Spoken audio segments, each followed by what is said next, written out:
Hi, I'm Dr. Michael Reiner, your host of the Independent Doctors of Pahrump, a TV show that airs Monday night on Channel 46. I want to remind you that I am a practicing physician in Pahrump, and I'm an independent practitioner, which means I am not bought by any insurance company or corporate medicine. We provide the highest level of care. We have nurse practitioners. We have other physicians, specialists who come to our office. Please come visit me. I'm at 1316 East Calvada here in the heart of Pahrump. Thank you.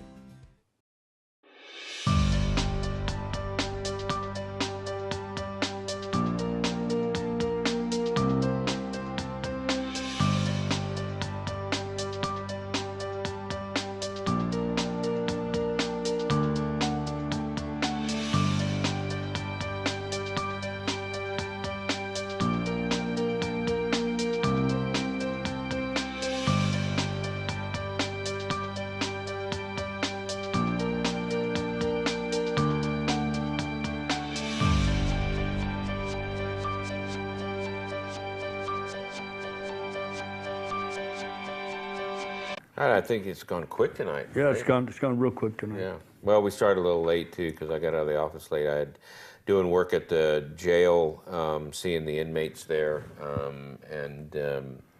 so I think we're doing a great service. It's just one more little thing to spread myself a little thin, but there's such a need. We're playing catch up there, I've seen a couple of the inmates, and one of the things, we're talking about, Ray brings up MRSA, sometimes there, and so it's I've said it before on the show, and I'll say it again. You can actually be too clean, I saw a patient today who was really sick because they treated him for an E. coli infection, and then he got C. diff, which is a bowel infection, and as a result of that, so I want to make sure that people know that this is the cold and flu season, and if your doctor gives you an antibiotic because you have COPD or you have something coming up, it's very important to realize to get the probiotic, right? Oh, yeah. Yeah, you got to keep that flora in the intestines.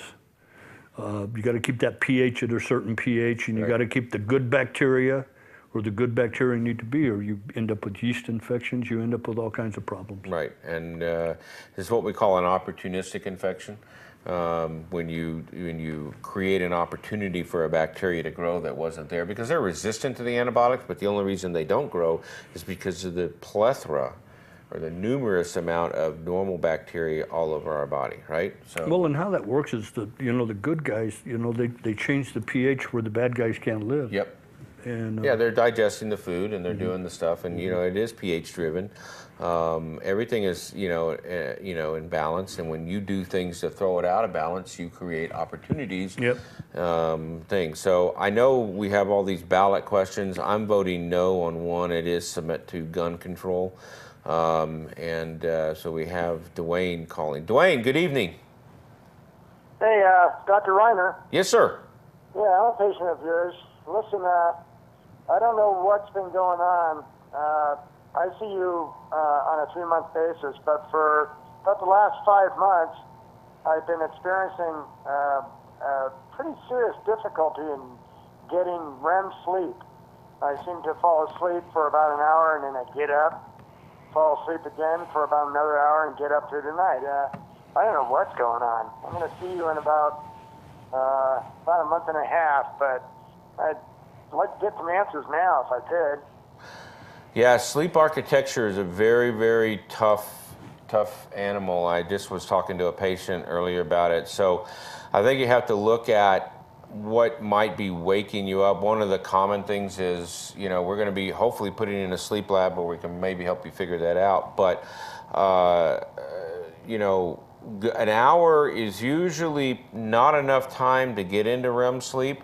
But you're getting close, and it's about 90 minutes. Yeah, and so when you start to sink into those deeper in sleep, I think your muscles are relaxing, and your throat that may be starting to choke some of the oxygen off, and your body has a natural mechanism of waking you up. It will not let you suffocate.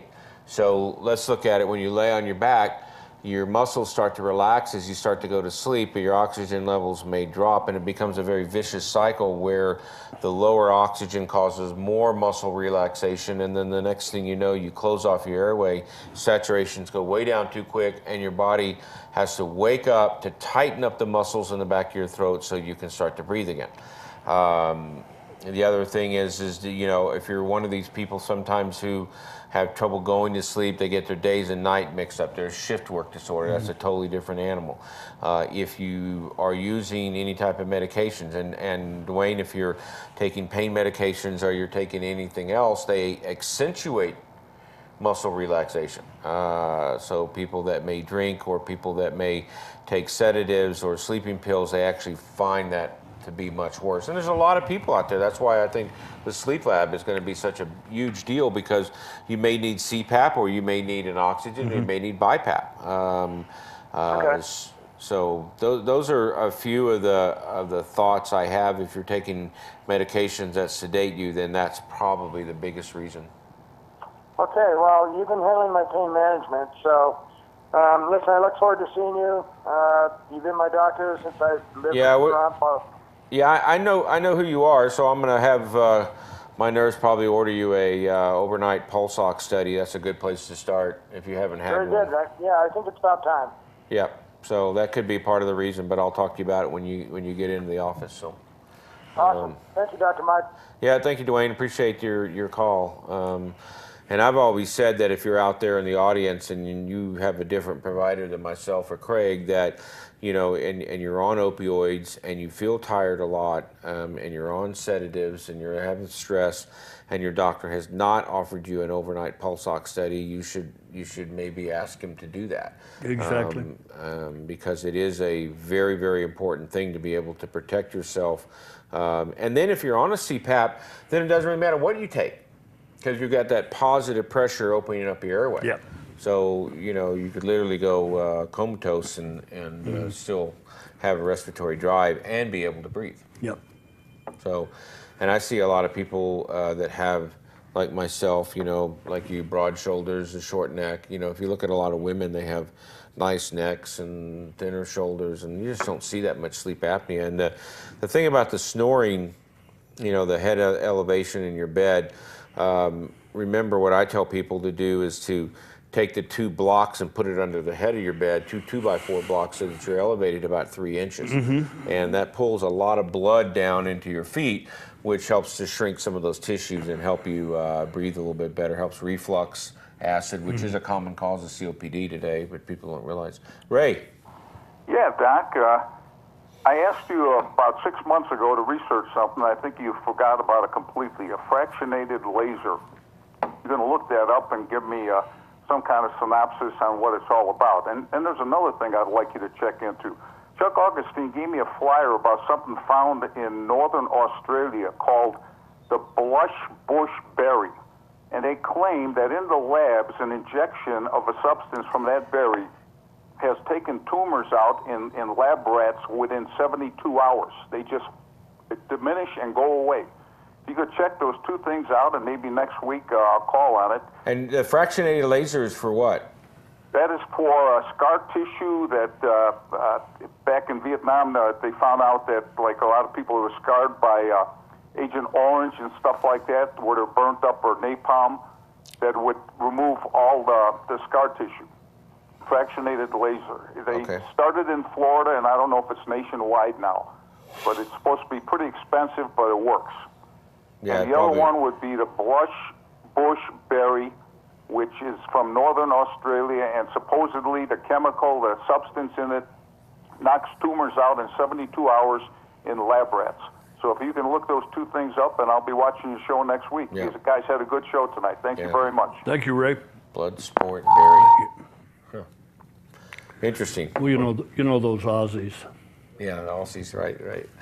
Well, you know, it goes to show you there's just a lot of things that are natural on this earth that, you know, we don't know about. And of course, there's a lot of conspiracy, you know, for Chuck out there about cancer chemotherapy and how it's so regimental, and there are things out there that, you know, we don't, you know, there might be better treatments but never come out there, just as if the oil companies buy out all the solar and the other stuff because they want you to continue to use oil. And I got that. You know, how do we get these? They got these new inventions, and they probably paid off someone in the patent office. As soon as someone patents, they come by and offer you, $20 million to buy your invention, and you think that's great. They're going to bring it to market, and then it goes in area 51. Goes on the shelf. Yeah, it goes into area 52, right? So there's probably a lot of technology, and there's a lot of things out there that are probably out there. The same thing with the aliens that they know are here, but we don't know it because they won't tell us. Because if they did tell us that they were here, what would you do? What would you do if you knew that light year ahead technology was available? Mm-hmm. There would be mass riots in the street, and a lot of politicians would be hanging from a rope, which is not a bad thing. That's not a bad thing. That's not a bad thing. So that's not a bad thing. That people that find out who had all that stuff, and it's probably is true. I mean, we probably are going to different planets and doing different things, and this is where that Illuminati stuff comes in. I watch that stuff on YouTube, but here, who knows what's real? Who knows what's not real, right? And as John said, the election, very important. I think we're at a huge tipping point in this country. I agree with that. I mean, we're at a point to where, what gets me is these people that say, okay, I'm not going to vote. And that just drives me crazy. It does. And I think I don't care who you vote for. Get out and vote. Yeah. Yeah. Well, I do. I do. I mean, I'm not shy about it. I just can't vote for a thief. And I can't vote for. I can't vote for someone who's basically going to put themselves first and